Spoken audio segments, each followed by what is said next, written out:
All right, 68 Firebird, where we're at. The body line here had a bit of a squiggle to it. It's like they had over sanded it when they did the body work last time. So we're gonna block that out next.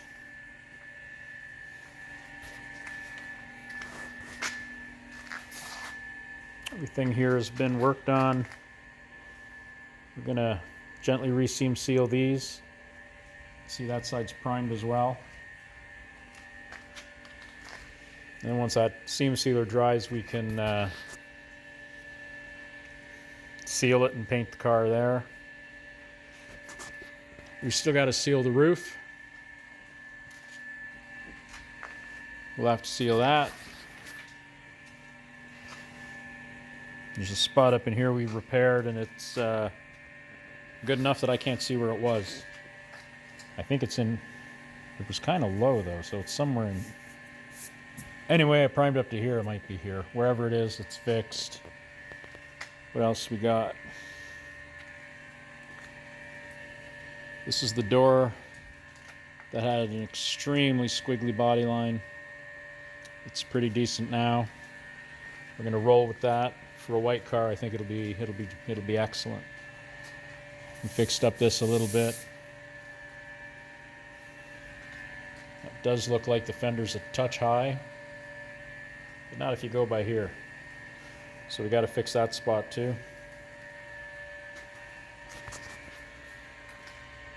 So what we've done with this car is we've just moved and tweaked things ever so gently, fitted stuff in. We didn't go overboard.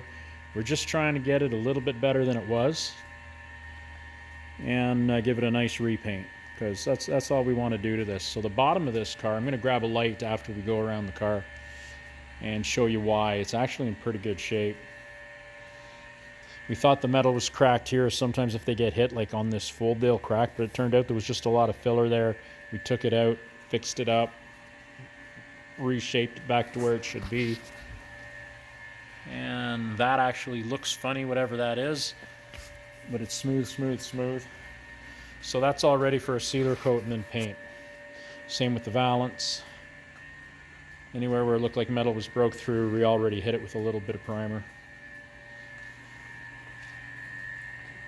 Spot down there, something happening with the paint down there, something under the paint.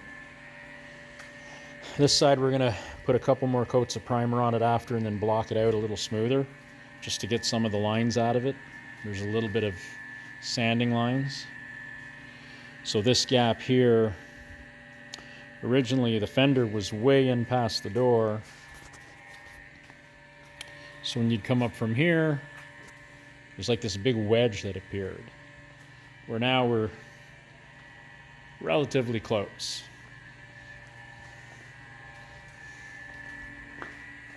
It's a funny thing too, because I know some of these fenders are like that. If you look at the door gap, you can see where there's a tight spot right about there. Stuff like that, and it all looks to be original. I don't even think this car's ever been unbolted, but you can see by the body line, it's not always the same. Anyway, I don't know why that is. I can speculate, but I don't really know. Up here it's a little bit. We were going to move the fender a touch, but it's been on this car so long that those bolts do not want to come out. We're not going to fight them because, again, we're just cleaning this car up and making it a little better than it was. Same with this body line. We fixed all that. Now there was some filler in the doors down here and a little bit up top, and there's some little dots coming through the paint. We didn't know if it was failing, so we basically, you grind it out, you fix it. We had 3 dents on this quarter panel that we fixed, and then one bigger dent right about in this area here. So that's all nice and smooth. When the primer's wet, the light reflects across it real nice. So I think we're pretty good. That body line's been fixed. This body line's pretty good. We still got to sand down below that body line because we didn't do any work on this quarter, so it was never sanded. Then of course from that body line down, it's all got to be sanded. So I think we're almost there. A couple little spots here and there we had to do. So what we got to do next, yeah, the 2 spots I showed you on the other side, this spot right here. What else we got? We're really into the nitty gritty now. Right down here you can see it's a little bit of chipping and whatever. We're going to put a touch of filler there when we fix that other spot and just sand those off. It'll take a few minutes and it'll be bang on. Now that side, we don't know why, but there was paint peeling on the bar in between the two lights. It was like a crack. And then up over here, there was just some weird bodywork. It's like they didn't bother finishing it out before they painted it. So we basically did what we could to smooth it out. There's a little bit of something right here happening we're gonna have to play with. But the rest of it, I think, is gonna transition to where you can't see layers and whatnot. So I think we're pretty good.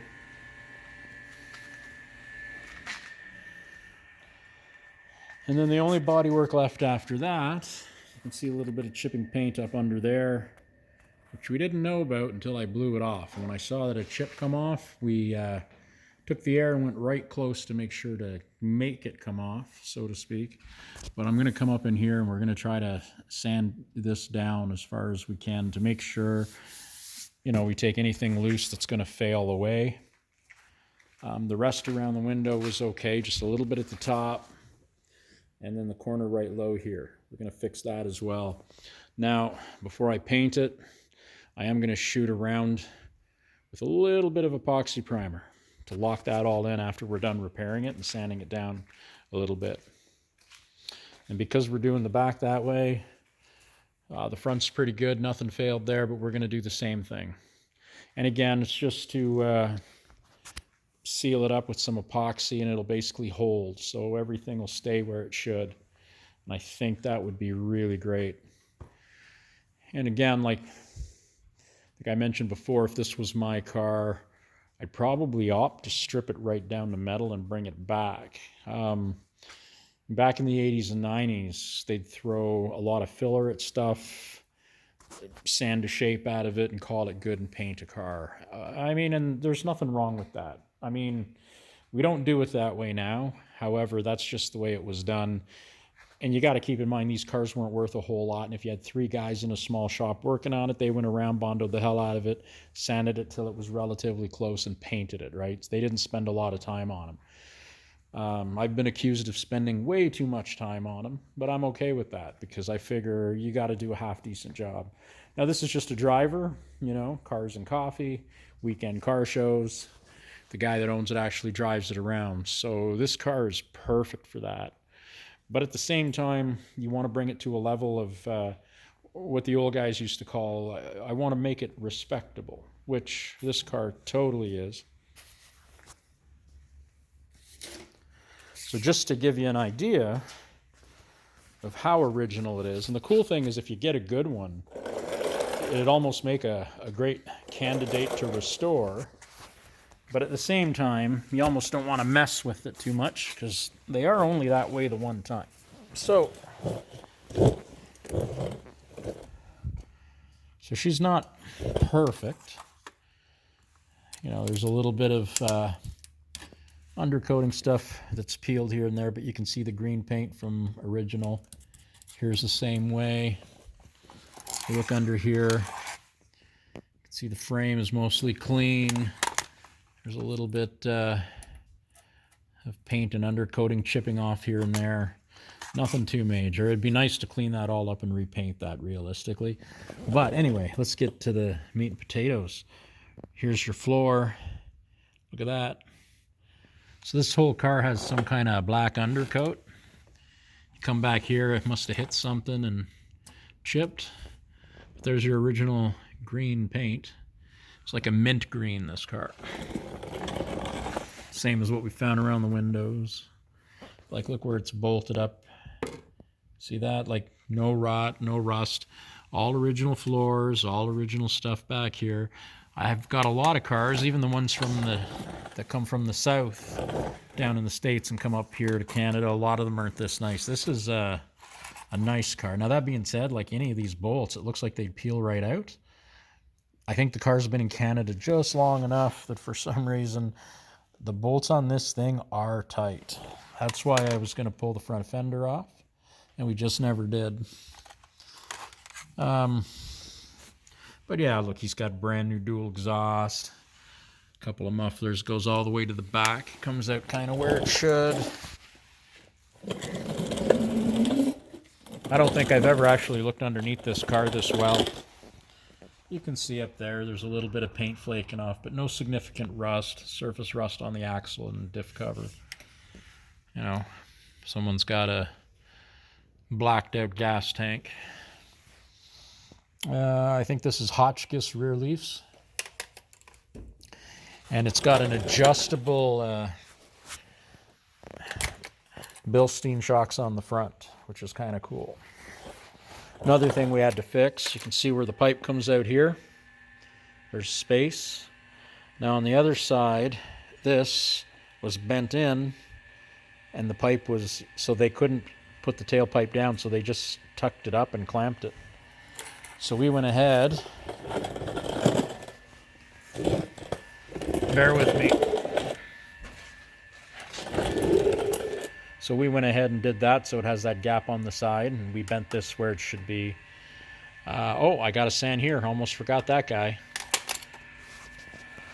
We basically took this and bent it all out close to the other side, but it's enough that he can loosen his two pipes, take them away from the spring, and put a couple of chrome tips coming down.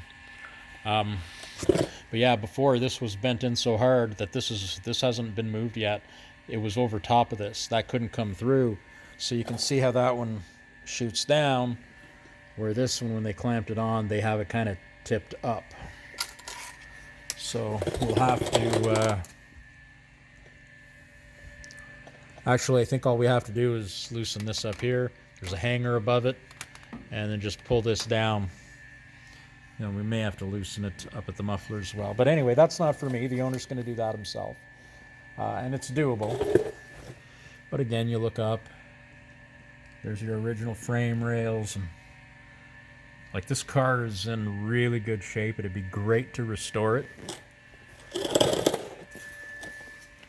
I don't think this car had ever been welded on underneath. And that's something you don't see in Ontario, Canada too often. My 79 Firebird is like that, and it is a Canadian car its whole life. And it's really good underneath. It's never been welded, but I mean, I have a feeling there's a couple spots I may have to weld up. But it's pretty good. But this is really good underneath. So anyway, just wanted to do a quick update and show that stuff off, because it's beginning to look like a car again. Thanks for watching. Cheers.